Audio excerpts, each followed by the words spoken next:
C'est ici quelques mots d'accueil.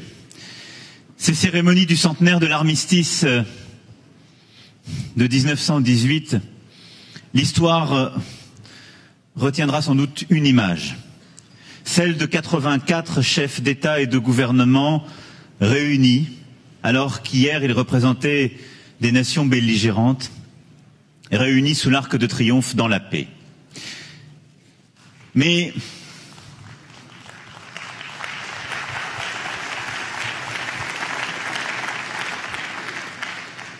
ce qui demeure incertain pour l'avenir, c'est la façon dont sera interprétée cette image.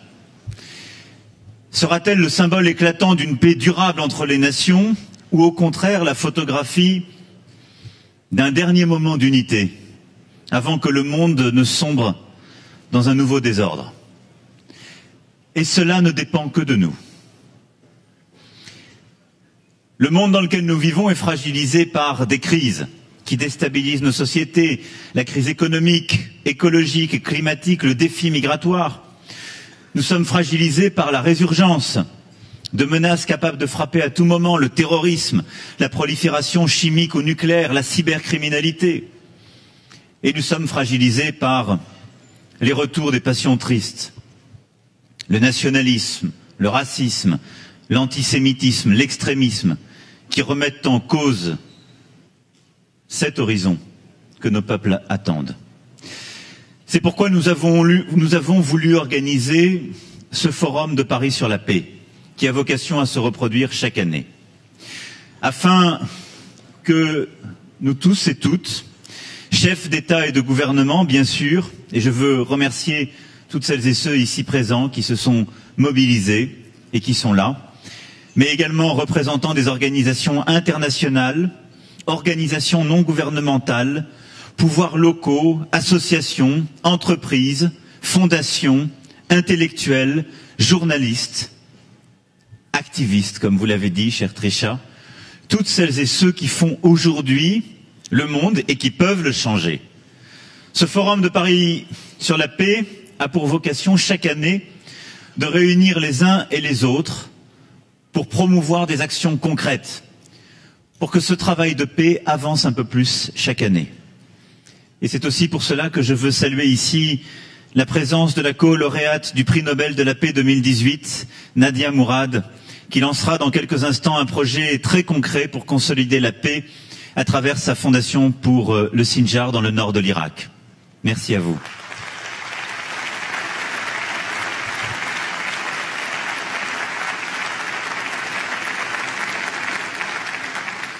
Voilà, mes chers amis, si nous sommes là aujourd'hui, c'est parce que tous ceux qui sont tombés il y a 100 ans, comme le disait Clémenceau, ont des droits sur nous. Et c'est là que gît notre devoir. Il y a 100 ans, nous n'avons pas réussi à gagner la paix, parce que la France et l'Allemagne ont continué de se diviser.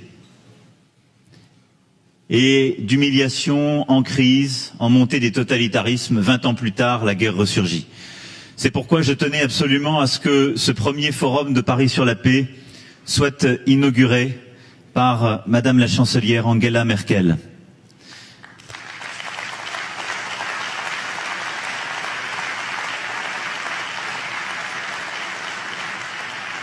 Merci, chère Angela.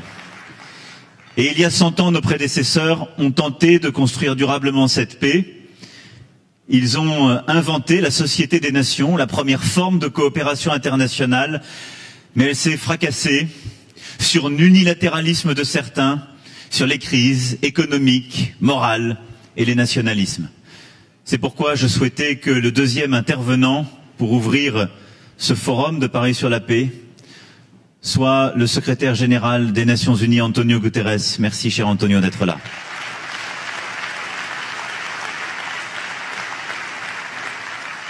Voilà, mesdames et messieurs, ce que je tenais à vous dire en vous remerciant pour votre présence et en remerciant la chancelière Merkel et le secrétaire général Guterres pour leur présence et leurs mots, et je leur cède la parole. Merci à vous.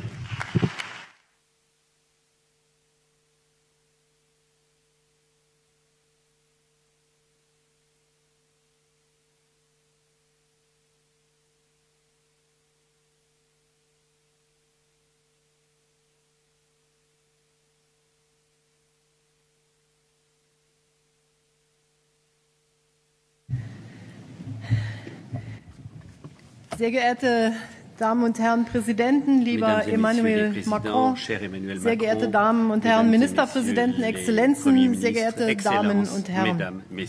Wir haben heute Morgen, und ich glaube, ich sage das im Namen aller, in einer bewegenden Zeremonie der Tatsache gedacht, dass am 11. November gegen 11 Uhr morgens vor genau 100 Jahren die Nachricht von einem Waffenstillstand an der Westfront die Runde machte. Meldereiter mit Trompeten haben damals den Waffenstillstand verkündet. Soldaten feierten und wir haben von den Gefühlen nochmal einen Rückblick erhalten. Für diesen Krieg damals musste ein neuer Begriff geschaffen werden. Das war der Begriff des Weltkriegs. In Frankreich und Großbritannien sagt man der große Krieg. Er sprengte alles, was sich die Menschheit bis dahin angetan hatte. Euphorie, Hurrarufe, die Propaganda vom schnellen Sieg standen am Anfang des Krieges. An seinem Ende waren 17 Millionen Tote. Wie konnte so etwas in fortgeschrittenen Staaten, in Staaten, die von sich von der Aufklärung sprachen, eigentlich geschehen? Der technische Fortschritt wurde damals missbraucht. Massenvernichtungswaffen, Gasbomben, U-Boote wurden ohne jede Rücksicht auf Verluste eingesetzt. Zivilisatorische Grundsätze wurden komplett ignoriert. Deutschland wurde geschlagen. Wir alle haben verloren. So drückte es General de Gaulle aus. Dieser Krieg mit seinem sinnlosen Blutvergießen zeigt, wohin nationale Selbstherrlichkeit und militärische Überheblichkeit führen können. Und er macht bewusst, welche verheerenden Folgen Sprachlosigkeit und Kompromisslosigkeit in Politik und Diplomatie haben können. Wir schauen heute, 100 Jahre später, zurück auf diesen Krieg. Wir gedenken der Opfer, der Frauen, Männer und Kinder. Wir gedenken der Soldaten, die an der Front ihr Leben ließen. Aber, und deshalb, lieber Emmanuel, bin ich dir so dankbar, dabei können wir nicht stehen bleiben, sondern wir müssen uns fragen, was bedeutet das für uns heute? Wir alle wurden hier gebeten, ein Buch zur Bibliothek des Friedens beizusteuern.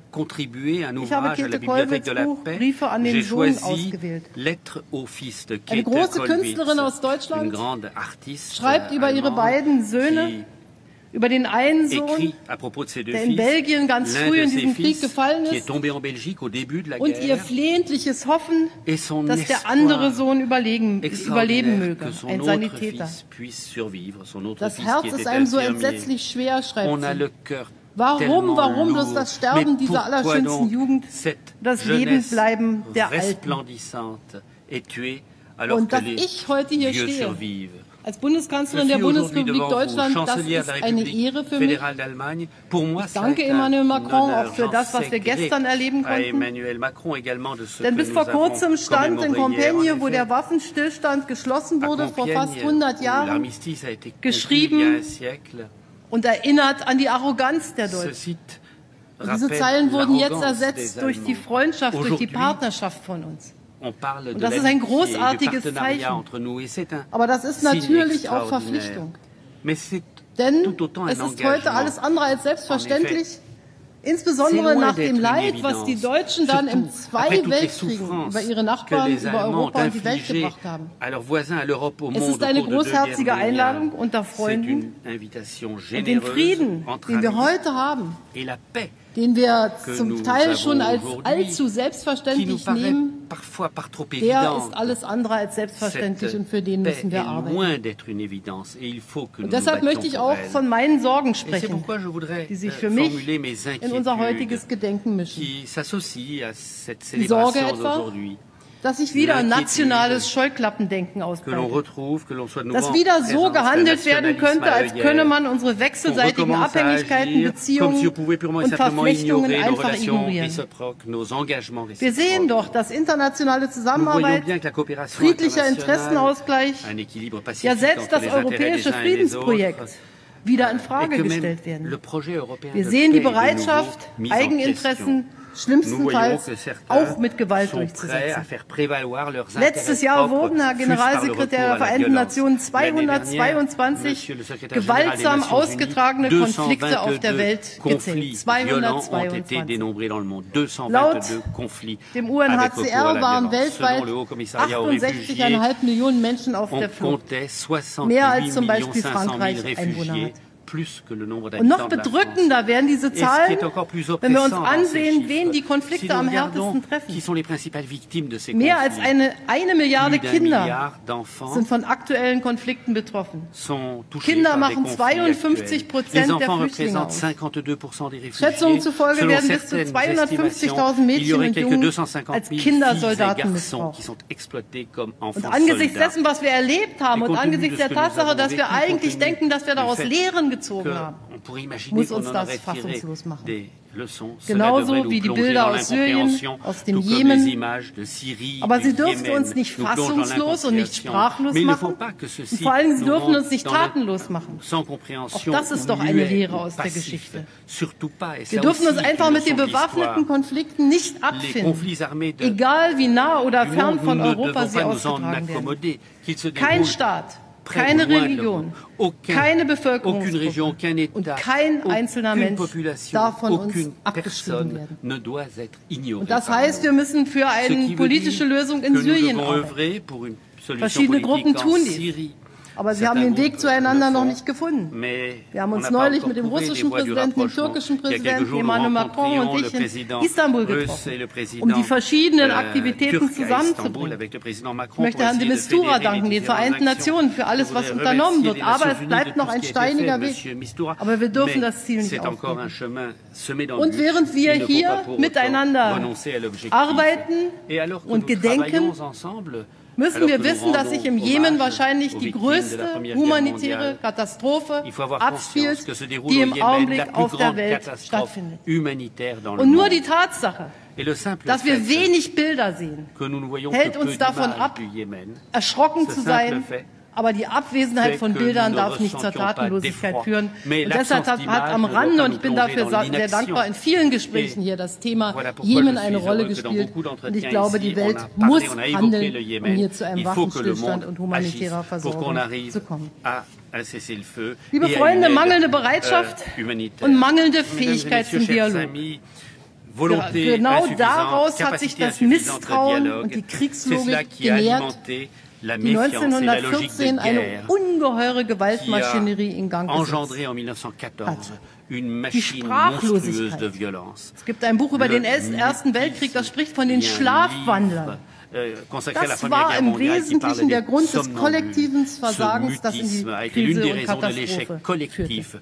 Genau diesen Schluss hat damals der amerikanische Präsident Wilson gezogen. Mit seinen berühmten 14 Punkten sprach er sich unter anderem für einen allgemeinen Verbund von Nationen aus. Ein institutionalisierter Dialog sollte heilsamen Druck erzeugen, um künftigen Konflikten vorzubeugen. Wir alle wissen, der Völkerbund wurde gegründet und er scheiterte. Die Welt erlebte, wie Deutschland den Zweiten Weltkrieg entfesselte, den Zivilisationsbruch der Shoah verübte und den Glauben an die Menschlichkeit erschütterte. Danach war nichts mehr wie vorher. Es konnte und durfte ja auch nicht so sein. Und die Antwort war die Gründung der Vereinten Nationen. Die Staatengemeinschaft schuf eine Rechtsordnung, einen Rahmen für internationale Zusammenarbeit. Beides wurde untermauert von der Allgemeinen Erklärung der Menschenrechte, die die UN-Generalversammlung vor 70 Jahren verkündete. Ich frage mich oft, stellen Sie sich einmal vor, wir müssten heute als die heutige Staatengemeinschaft wieder so eine Erklärung für die Menschenrechte verabschieden. Würden wir das schaffen? Ich fürchte, nein. Und deshalb sollten wir das, was damals geschaffen wurde, aus dem unmittelbaren Erleben des Schreckens, hüten, schützen und fortentwickeln. Und ich weiß auch, dass es schwer ist, überall rechtlich bindende Beschlüsse zu fassen. Aber es ist gelungen, immerhin das umfassende Gewaltverbot der UN-Charta zu schaffen, das Gewaltmonopol des UN-Sicherheitsrates, auch wenn dieser Sicherheitsrat leider häufig blockiert ist. Und ich lese und spüre ja, dass viele sagen, was leisten die Vereinten Nationen? Natürlich bleiben sie im Alltag. Sie müssen es tun, hinter den Idealen zurück. Aber ist das ein Grund zu sagen, ohne die Vereinten Nationen würden wir besser leben? Ich sage ein völlig klares Nein. Zerstören kann man Institutionen schnell wieder aufbauen. Ist unglaublich schwierig.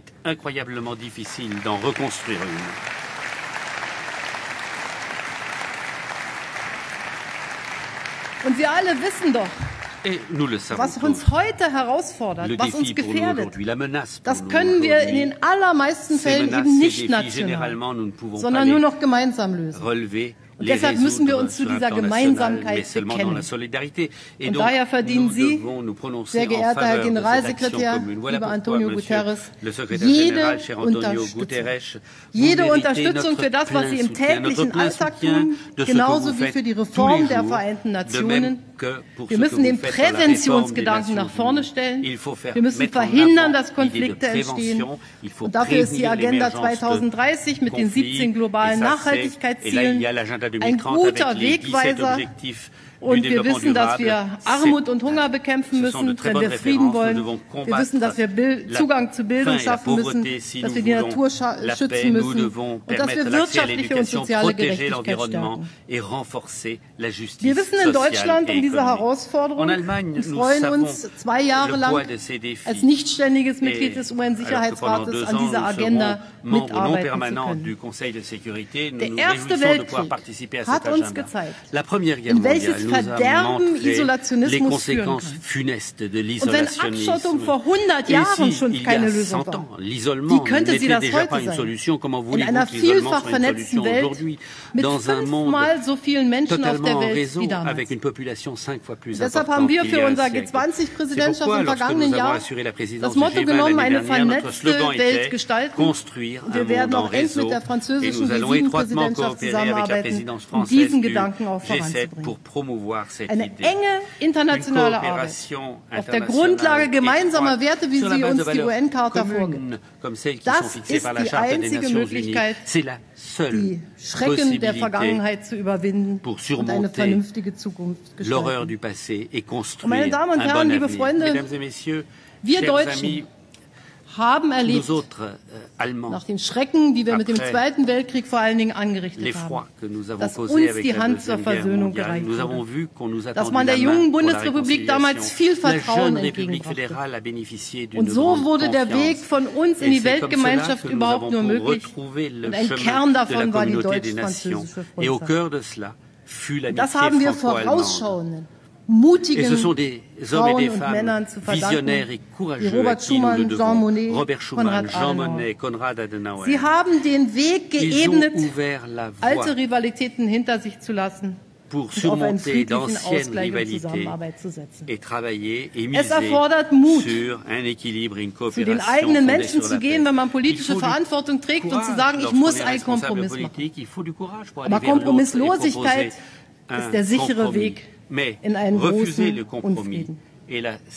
Und auch andere Nachbarn haben menschliche Größe, Mut zur Versöhnung gezeigt. Ich möchte an Władysław Bartoszewski aus Polen erinnern, der sich schon vor Kriegsende 1945 über eine künftige Verständigung zwischen Polen und Deutschen Gedanken gemacht hat. Heute sind wenige Vertreter aus Polen unter uns, weil sie heute den 100. Jahrestag ihrer Unabhängigkeit feiern. Denn mit dem Ende des Ersten Weltkriegs oder eher der Wiedererlangung ihrer Unabhängigkeit, weil sie weit über 100 Jahre geteilt waren zwischen Deutschland und Russland. Viel zu lange konnten Menschen in Europa an dem Friedensprojekt nicht teilhaben. Der Kalte Krieg hatte sie getrennt. Aber es ist heute so, dass wir gerade auch in Europa die Erfahrung gemacht haben, auch wieder zusammen zu sein, wie Deutsche ganz besonders. Ich möchte Emmanuel Macron und den Initiatoren dieses Friedensforums danken, dass wir nicht nur Politiker sind, sondern dass hier Nichtregierungsorganisationen, Verbände, Vereinigungen, Forscher, Bürgerinnen und Bürger mitmachen. Denn Frieden kann kein Projekt nur von Politik sein. Frieden muss erarbeitet werden von den Menschen in unseren Ländern. Und deshalb ist die Friedensarbeit so vielfältig. Und deshalb danke ich ganz herzlich, dass dies keine Eintagsfliege ist, wie wir in Deutschland sagen würden, sondern dass dies ein Prozess ist, dass aus diesem 100. Jahrestag des Waffenstillstands nach dem Ersten Weltkrieg ein Prozess für mehr Frieden wird. Ich mache mir keine Illusionen, dass dies ein komplizierter Weg ist, aber wenn wir alle daran glauben, dass wir es gemeinsam anpacken müssen, dann haben wir eine Chance, eine bessere Welt zu gestalten, und die müssen wir nutzen, nach dem, was wir erlebt haben. Herzlichen Dank.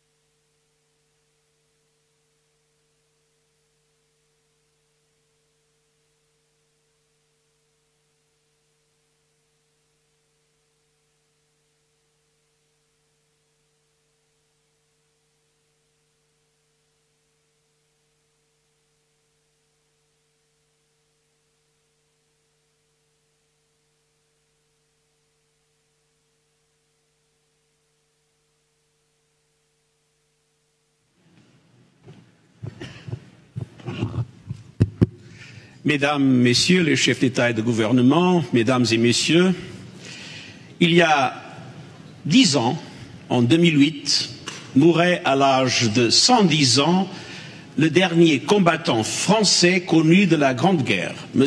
Lazare Ponticelli. Chaque 11 novembre, M. Ponticelli, immigré italien, honorait la promesse faite à ses camarades tombés trop jeunes au combat. Il se rendait au monument aux morts pour penser à eux. À la toute fin de sa vie, il avait finalement accepté de témoigner dans les écoles. Et son témoignage commençait ainsi, et je cite, « D'abord, je n'ai jamais su pourquoi on se battait. » Fin de citation.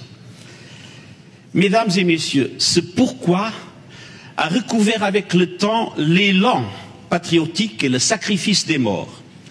Mais l'horreur des grands conflits mondiaux ne peut être oubliée. Une horreur que la reproduction de la Guernica de Picasso, que je me rappelle toujours quand je passe devant elle pour me rendre au Conseil de sécurité des Nations Unies. Une horreur que ne doit jamais remporter l'espérance. L'espérance avec laquelle j'accueille mes hôtes à la salle de réunion du 38e étage du siège des Nations Unies, qui est ornée d'une tapisserie de Matisse, Polynésie, le ciel, au bleu profond et apaisant. Et c'est cette même espérance qui est à l'origine de l'essor du multilatéralisme au XXe siècle. En 100 ans, la volonté de régler les conflits de façon pacifique par des règles communes s'est musée en un système universel d'institutions dans les domaines politiques, économiques, sociaux et environnementaux. Il repose sur des valeurs affirmées dans la Charte des Nations Unies et dans la Déclaration universelle des droits de l'homme adoptée ici même à Paris il y a 70 ans. Mais cette espérance est aussi manifeste dans la réconciliation franco-allemande et dans la construction européenne. Et je suis très heureux de m'exprimer ainsi auprès du président Macron et de la chancelière Merkel. Plus que tout, 100 ans après, à quelques kilomètres de la clairière des Rotondes, ce forum de Paris sur la paix, avec son enthousiasme pour des solutions collectives, prend son sens. Et je veux remercier très vivement le président Macron de cette féconde initiative. Chers amis, ces 100 années nous semblent une éternité. Et pourtant, si l'on y songe, ils sont une infime fraction dans l'histoire mondiale. ne serait-elle d'ailleurs qu'une simple réaction à la dévastation des deux guerres mondiales? Je pense que non. Celles-ci ont provoqué un rappel à l'essentiel. Dans son livre « Les somnambules » que la chancelière Merkel a référé, l'historien Christopher Clark a réexaminé les origines de la Première Guerre mondiale et il complète l'analyse des rivalités nationales en insistant sur l'aveuglement des dirigeants politiques. Enfermés dans ces perceptions faussées de leurs adversaires, coupés des réalités du monde et des peuples, ils précipitèrent une guerre illimitée. Bien des éléments d'aujourd'hui me semblent empruntés et au début du XXe siècle et aux années 30, laissant craindre un engrenage imprévisible. Le premier élément est la crise financière de 2008. Rappelons-nous, 10 ans après le crash boursier de 1929, débutait la Seconde Guerre mondiale. Force est de constater que la leçon a été retenue en 2008.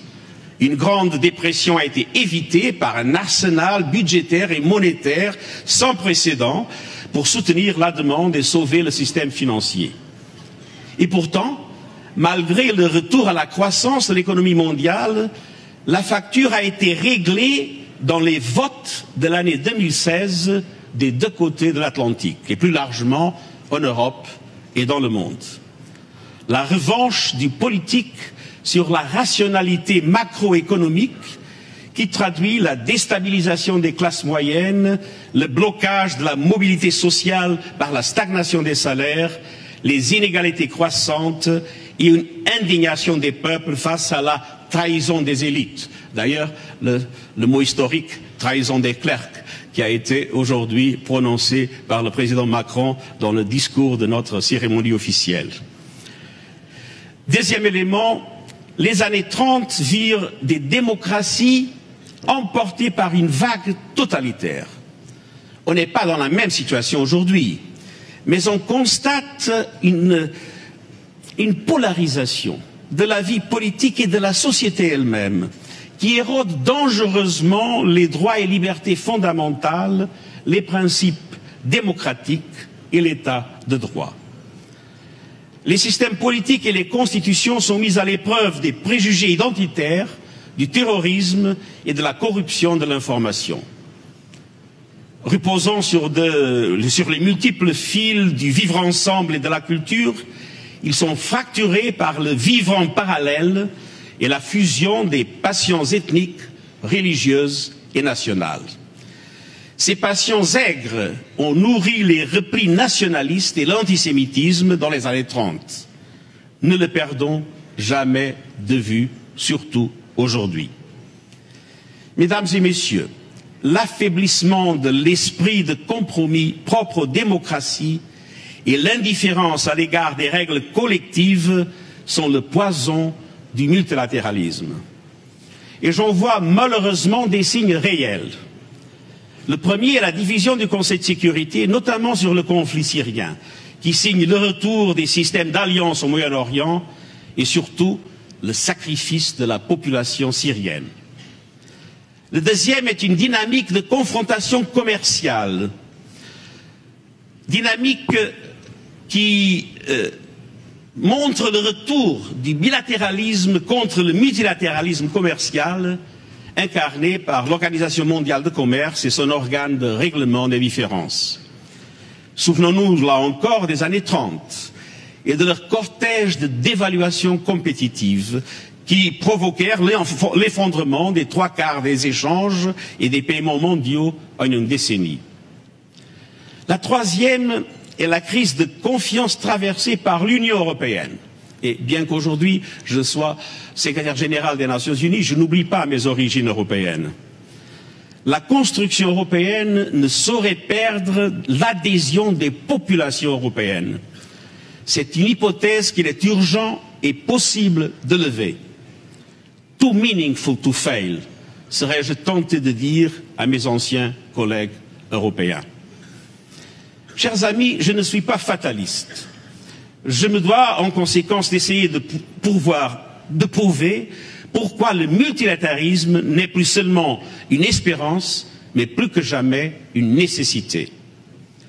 En premier lieu, le multilatéralisme a pour lui des résultats indéniables. Bill Gates rappelait récemment que la mortalité infantile a baissé de plus de moitié depuis 1990. Ce n'est pas seulement l'action des organisations multilatérales, c'est naturellement aussi l'action des États. Mais ce ne serait pas possible sans les organisations internationales. Nous voyons aussi que l'extrême pauvreté a baissé de 36% à 8%. Les campagnes de vaccination de l'Organisation mondiale de la santé ont permis d'éradiquer la variole. Et aujourd'hui, nous sommes très proches d'éradiquer la poliomyélite. 7,6 millions de décès du sida ont été évités grâce à un meilleur accès au traitement, une fois de plus, largement dû aux organisations multilatérales. Et dans le domaine du maintien de la paix et de la sécurité, plus d'1 million d'hommes et de femmes de 125 pays ont servi en 70 années dans les missions de maintien de la paix pour contenir l'extension des crises, pour protéger les civils et soutenir les processus politiques. Les casques bleus sont notre marque dans le monde. Une présence d'ailleurs au moindre coût. Le Government Accountability Office du Congrès américain estime ainsi qu'une opération américaine en République centrafricaine aurait coûté 10 fois plus cher aux États-Unis que la mission des Nations Unies, la MINUSCA. Chers amis, oui, pour un jeune centrafricain, le multilatéralisme représente une nécessité et une espérance. Et pareil pour les 65 millions de réfugiés déplacés dans le monde.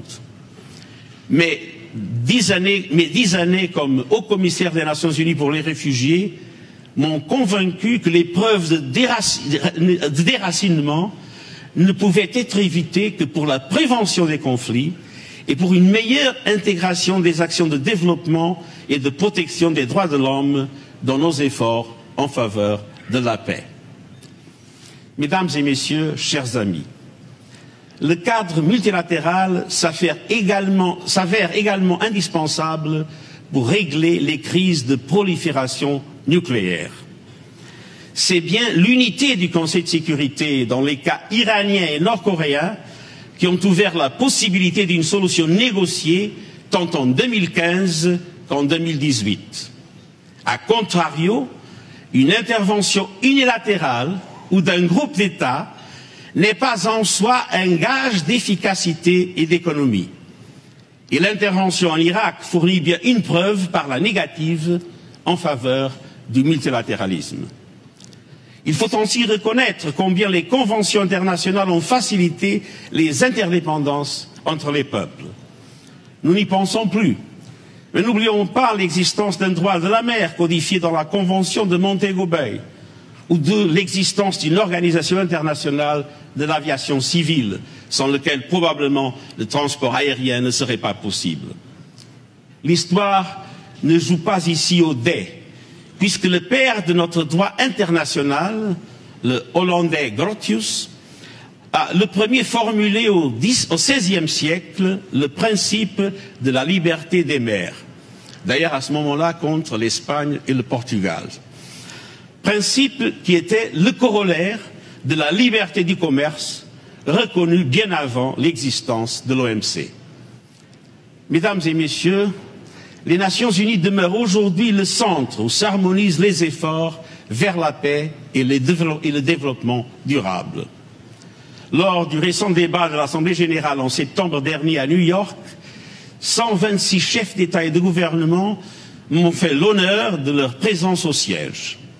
Et mes services ont organisé sur une semaine 566 réunions de haut niveau et 1676 rencontres bilatérales. Il y aurait un certain vertige à penser que cela ne soit que des paroles. Les gouvernements ne pourront répondre aux attentes de protection de leur population en absence d'une coopération internationale. Et le récent débat de l'Assemblée générale m'a convaincu que la prise de conscience est large. Les thèmes mentionnés plus de 100 fois dans les discours des chefs de délégation furent tous globaux. L'agenda 2030 pour le développement, 158 fois. Le changement climatique, 146. Le terrorisme, 123. L'émigration, 100 fois. Chers amis, le premier de ces comptes à rebours, selon le mot juste de mon ami Hubert Védrine, est naturellement le défi climatique. L'horloge tourne déjà. Si nous ne changeons pas le cap dans le futur immédiat, nous perdrons le contrôle de la situation. À quelques jours de la COP 24, je le dis clairement, nous, dirigeants mondiaux, ne pouvons être des somnambules. Il ne sert à rien de construire des châteaux de sable avant une grande marée en prétendant être des ingénieurs. Ce ne sont pas des jeux d'enfants, nous jouons avec l'avenir de nos enfants. Le récent groupe d'experts intergouvernemental a produit un rapport sur l'évolution du climat qui devrait nous servir de réveil.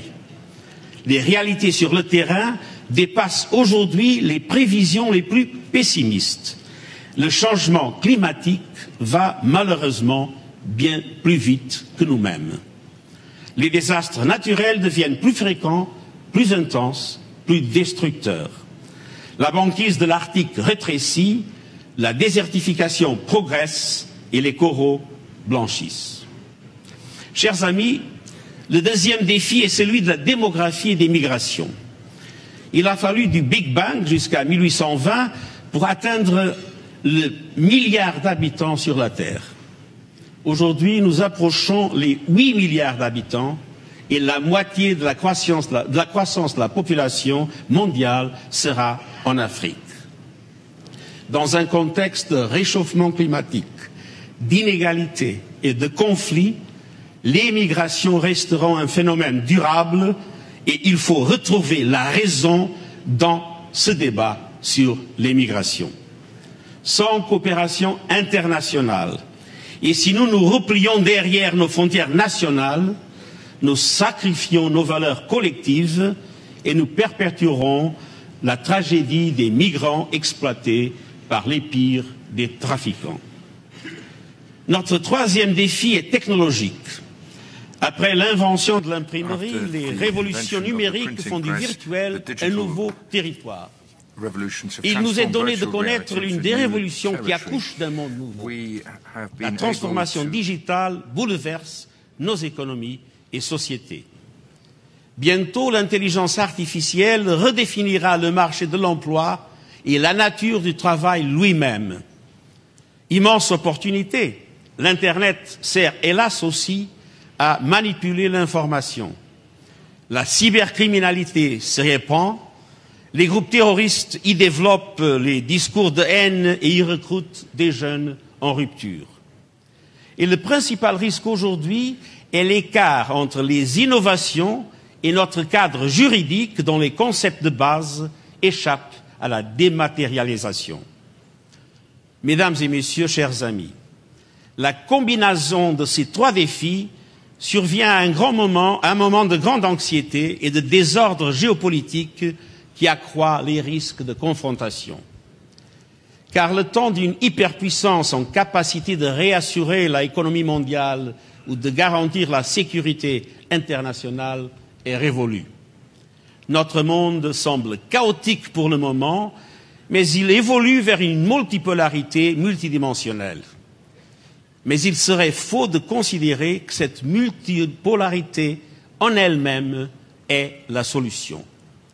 Sans un système multilatéral et sans respect des règles internationales, le risque est alors un retour au seul rapport de force, au mécanisme d'incitation-sanction et à une spirale des conflits larvés. C'est pour cela que je ne me résigne pas à voir un assaut sur le multilatéralisme quand il est le plus nécessaire. Et je crois au contraire à un multilatéralisme réformé, fort et en mouvement, et c'est le sens de mon action en tant que secrétaire général des Nations Unies.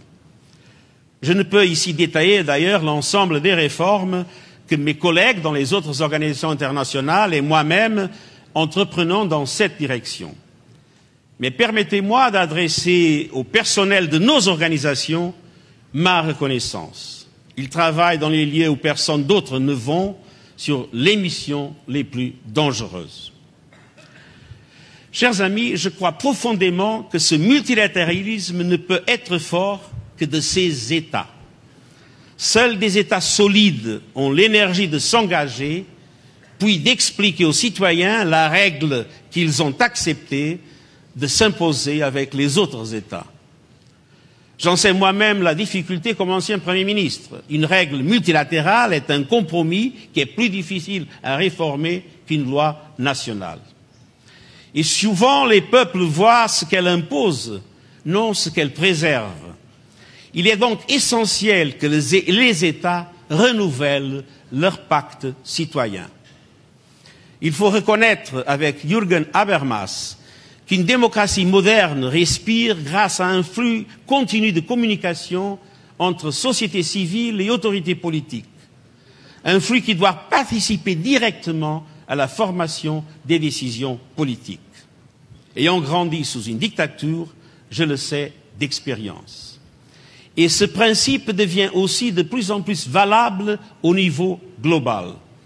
Il nous faut un multilatéralisme inclusif, en étroite relation avec la société civile et la communauté des affaires.